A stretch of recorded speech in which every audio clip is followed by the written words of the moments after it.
안녕하세요. 송금희입니다. 요즘 많은 분들이 불임뿐만 아니라 암으로 고통받는 것을 보면서 저도 그중 한 명으로 4번의 유산과 자궁암으로 항암 치료를 받아서 거의 죽다가 기적처럼 살았고 두 아이의 엄마가 되어서 건강하게 살아가고 있는 저의 이야기를 들려드릴까 합니다. 저는 암 환자였기 때문에 항암 브이로그를 간혹 보는데요. 끝이 죽음인 것을 보면서 저도 몇 번만 더 항암을 했으면 이미 이 세상 사람이 아니었으리라 생각합니다. 저는 현재 40이고 26살에 결혼을 했습니다. 결혼 후 얼마 되지 않아서 임신을 했는데 기쁨도 잠시 9주 정도의 계류유산을 했습니다. 그 뒤로 자궁의 임신, 또 계류유산이 되었고 33살 결혼한 지 7년이 되던 해에는 임신이 되었는데 포상기태라고 수정란 자체가 포도알처럼 증식하는 암이 되었습니다. 대부분 포상기태가 MTX로 잘 치료가 되는 병인데도 불구하고 저는 20대부터 몸이 너무 차가웠고 변비도 심해서였는지 계속 암으로 증식하는 상태였습니다. 산부인과에서 MTX 치료를 해도 임신 수치가 내려가질 않아서 결국에는 서울대병원으로 소견서를 써주어 옮기게 되었습니다. 서울대병원에서 MTX 다음으로 쓰던 약이 효과가 없고 수치가 계속 올라서 한 달 만에 신약인 액티노마이신으로 바꾸고 6개월 동안 2주에 한 번씩 항암 치료를 했는데도 마지막에는 효과가 없어서 또 약을 바꾸자고 하셨어요. 그 효과도 없는 약들이 오심 구토가 너무 심했고 거의 먹지도 못하고 화장실도 못 가고 바닥을 기어다니면서 생활을 했고 누워있으면 바닥에서 잡아당기는 느낌이 들 정도로 기력을 다 잃은 상태였습니다. 저는 원래 위가 좋질 않아서 술도 조금만 마시면 밤새 토하는 것이 괴로워서 못 마셨는데 항암 부작용의 오심과 구토는 위 속에 있는 노란 애까지 쏟아내고도 계속 토를 하니 일어서지를 못할 정도였어요. 항암 브이로그를 보면 구토가 심하지 않은 분들도 많은 것 같던데 저는 오심과 구토 때문에 매일매일이 아주 지옥이었답니다. 항암 치료 후 2주 뒤 검사를 하러 갈 때면 그간 너무 괴롭고 힘들었기에 이번에는 암 수치가 좀 내려갔겠지 하고 많은 기대를 걸고 병원에 갔지만 그때마다 암 수치는 예상보다 너무 조금 떨어지거나 급기야는 다시 올라가기까지 해서 정말 끝도 보이지 않는 절망이었습니다. 도대체 언제 이 병에서 나와서 다시 자유로워질 수 있을까? 낫기는 할까? 이러다가 젊은 나이에 죽는 것은 아닌가? 하는 생각이 수없이 들었습니다. 급기야 심한 항암 부작용으로 공황장애까지 오고 정신이 이상해지는 것도 수차례 느끼며 이 치료를 계속 받다가는 죽겠다라는 생각이 들었습니다. 오심 구토로 인해 정말 더 이상은 못하겠다는 생각도 수차례 들었지만 치료를 거부할 마땅한 핑곗거리가 없었습니다.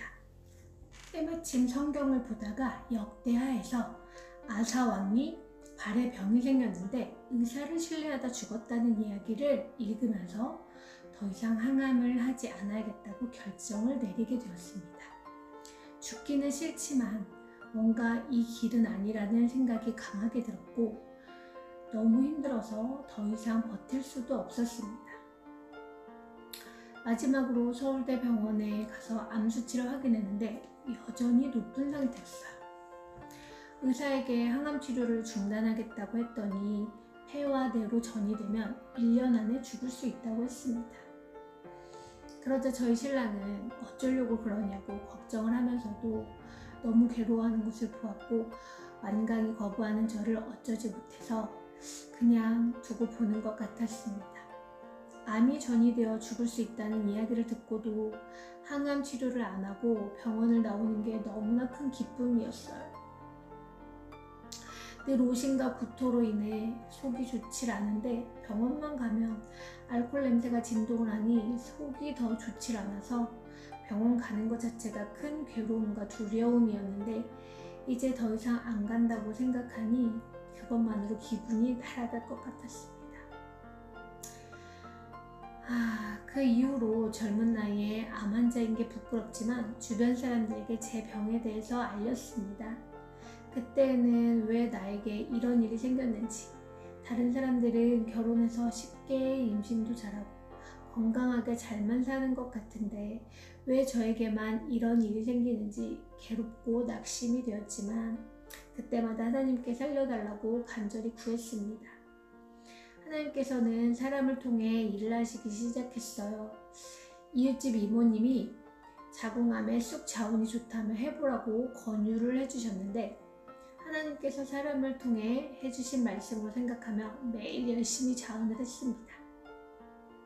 동시에 산부인과에 암 환자로 등록이 되어 있어서 피검사가 2,000원, 3,000원 정도면 할 수 있었기 때문에 일주일에 2번 정도 피검사를 하며 암 수치를 확인했습니다.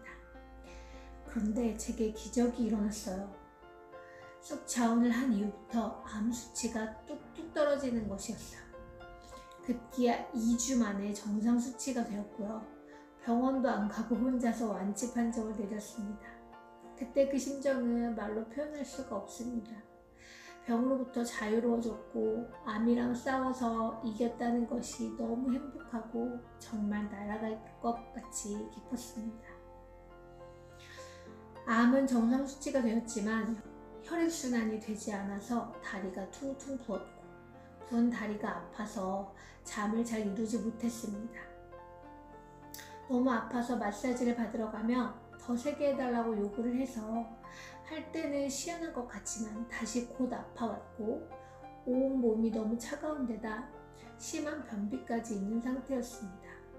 몸이 차갑고 변비가 심했던 원인을 생각해보니 20대 초반부터 시작된 것인데 어려서부터 과자를 달고 살았고 17살 때부터 판소리 한다고 부모님을 떨어져서 자취하며 제대로 못 챙겨 먹고 인스턴트 음식과 과자를 많이 먹었던 잘못된 식습관 때문인 것 같습니다.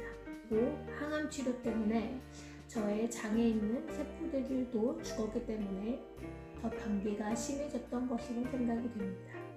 그 이후 이웃집 이모님께서 사혈을 해보라고 다시 권유를 해주셨습니다.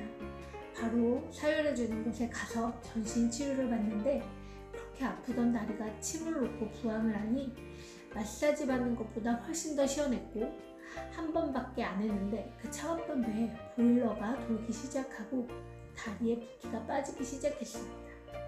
전신을 10회 정도 사용했더니 몸이 언제 아팠던가 할 정도로 건강이 회복되고 몸이 가벼워졌습니다. 그 이후에 죽염수를 꾸준히 마시면서 변비를 해결했고 지금은 변비도 95% 정도는 좋아진 상태로 매일 화장실에 잘 가고 있습니다. 밴드에 기록해 놓은 것을 보니 병원 치료를 중단한 게 2015년 6월 초였고 한 달 동안 쑥자운하고 암이 완치된 후 다시 한 달 동안 사혈 치료 후 8월에 바로 첫째 딸인 이진이를 임신하게 되었고 무탈하게 낳게 되었습니다. 주변에서는 항암 치료 이후의 임신이라서 아기가 건강하지 않을 수 있다고 많이들 걱정했지만 우리 아기는 누구보다도 건강했고 지금은 7살인데 영상으로 보시다시피 너무 건강하답니다. 이진이를 낳고 너무 행복했고 한 아이로도 만족했으며 임신 기간에 입덧으로 너무 괴로워서 하나로 끝내고 싶었는데 이진이가 동생을 너무 원해서 다시 임신 시도를 했는데 바로 임신이 되었어요. 그래서 둘째 이찬이까지 낳게 되었습니다. 지금까지 지내온 것이 기적투성이고 은혜라고 밖에는 할 말이 없습니다. 거의 죽음의 문턱까지 갔다가 이렇게까지 건강해져서 살 수 있음에 하나님께 정말 감사드리고 저에게 쑥 자운과 사혈을 권해주신 이모님께도 이 자리를 빌어 감사를 드립니다. 지금 이 시간에도 항암 치료를 하며 고통받으시거나 불임으로 끝이 안 보이는 터널 속에 계신 분들께 꼭 말씀드리고 싶습니다. 기적이란 것이 있으니 부디 기운 내시라고요. 그리고 무엇보다도 건강한 식단과 마음의 명약인 행복이 중요한 것 같습니다. 제 유튜브 채널에 있는 음악들이 조금이라도 행복과 기쁨을 드릴 수 있으면 좋겠습니다. 유튜브를 통해 찬양과 판소리하며 사는 소식 간간히 전해드릴게요. 여기에 오신 모든 분들께 행복과 건강이 함께하기를 간절히 바랍니다. 감사합니다.